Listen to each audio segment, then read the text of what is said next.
Hello there, Mavericks. This is Rob Reinhold. It is June 15th. Tomorrow is options expiration for the month of June. And today we had another up day. We've had basically up days only for about the last couple of weeks. Maybe there's been one or two red candles in there, but not a whole lot. Today, Dow Jones went up 1.26, S&P 1.22, the Qs 1.15. Everything's very strong. Small caps are continuing to underperform. Oil had a nice bounce back, but look, oil's been stuck around the $70 area. So it had a nice day today, but it had a terrible day yesterday. And then gold was basically flat on the day.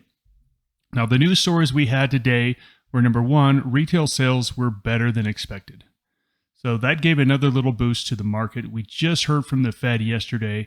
There's now about a 67% chance of a rate hike in July.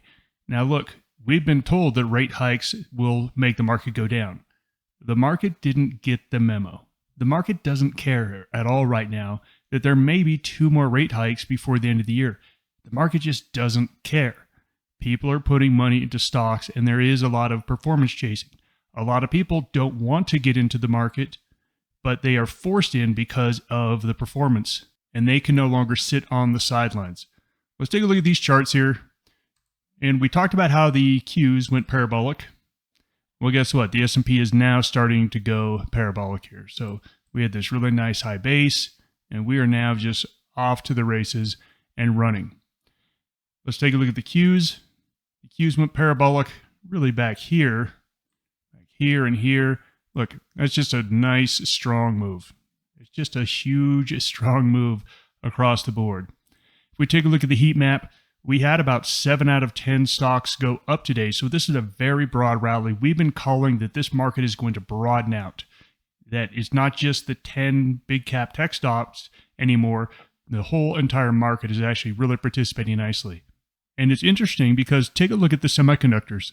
They were actually down on the day. We're starting to see tech start to underperform just a little bit. It's way too early to call that. Tech is still very, very strong, but we are starting to see this market widen out and broaden out just like we thought. We've been at a +3 for the last couple weeks. We are still at a +3. Our weekly outlook this week was that the market looked a little tired. We were a little bit worried about the Fed meeting. Well, that -1, definitely not a -1 week. This is a +3 week on top of a +3 monthly outlook. So everything is still very, very strong. Let's take a look at some potential trades here. Tons of trades on the bullish side, tons of trades on the neutral side, and the bears were definitely a little bit harder to find here. It's just where we are in the market environment. Let's take a look first at the trade desk. So we have a stock here that was in a nice, slow moving uptrend, and then all of a sudden we got a little bit of fire underneath it, and now we are high basing / ascending triangle. Look, everything looks good here. Everything looks strong. I like this up to 80. So I'm looking at a 75-80, either a vertical spread or a diagonal spread. Next up is XPO. Now, if you take a look at FedEx, FDX, it is breaking out of a very nice high base that's been in for 3 months, just like we got into a Boeing trade that it had pretty much the same pattern. FedEx has earnings next week. The market is closed on Monday for Juneteenth holiday. So FedEx will be announcing their earnings on Tuesday. I don't really want to mess with an earnings report that's literally just a day away. So this is a competitor. This is XPO. They're a Chinese logistics and shipping company.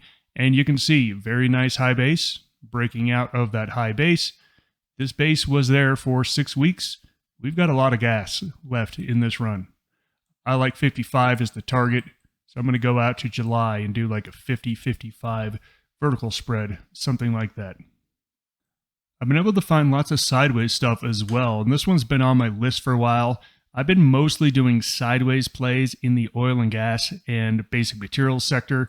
Financials have a good group of sideways trading things too. So the big question is, okay, what's your time frame and what is your price? My time frame is going to be next Friday. So the question is, where do I think the markets are going to be next Friday? Well, the markets probably continue to drift up a bit. So I'm really looking around this 49 or maybe even 50 as where I want to sell the middle part of my butterfly. So I'm looking at something like a 46, 49, 52 butterfly. I think 49 is where I'm going to be opening that up. Citigroup probably has 50-cent strikes. You could even do like a 49.50 if you wanted to. So again, slightly bullish here, but I don't think it's really going to break out of this resistance at 50. I think it's going to approach that resistance at 50, and I think we can make a nice little butterfly in there. And on the short side, there's been lots of things that have had some big bounces off the bottom. This has been a stock, Beyond Meat, that's been on death's door for a while, and we're getting a nice 40% rally. So this thing is up 40% and has not participated the last 2 days. Look, there's no great shorts out there, so we always have to be putting on some shorts. These are the ones I like. I like stocks that were on death's door. They get huge rallies, 40%. Hey, look, I'm just looking for maybe 5%. So I'm liking down to 12. I'm going to just open up a 12-13 bear call spread and let this thing drift down. So let's talk about tomorrow's outlook. First off, there is something called the pre-holiday effect or the holiday effect. And basically, all the market research shows that the Fridays before a 3-day holiday tend to be up days, more so than any other regular day. So historically speaking, these Fridays typically are better than the normal average day, and especially the normal average Friday. And Fridays are already biased to the upside. Fridays are actually generally up days as well. So we've got this holiday coming in. We do have options expiring that could add in a little volatility, but with these 0 day to expiration options, really lots of them floating around out there, I still think one of these Fridays we're going to have some crazy move. It could be tomorrow. We'll have to wait and see what happens. But I think going into this weekend, I think we're going to get the pre-holiday effect. I could see it being another up day easily tomorrow. We've got consumer sentiment, and there are no earnings. Those we're not supposed to be there, so just forget about those. All right, that is the Market Roundup. Thanks for joining me. Goodbye, everyone.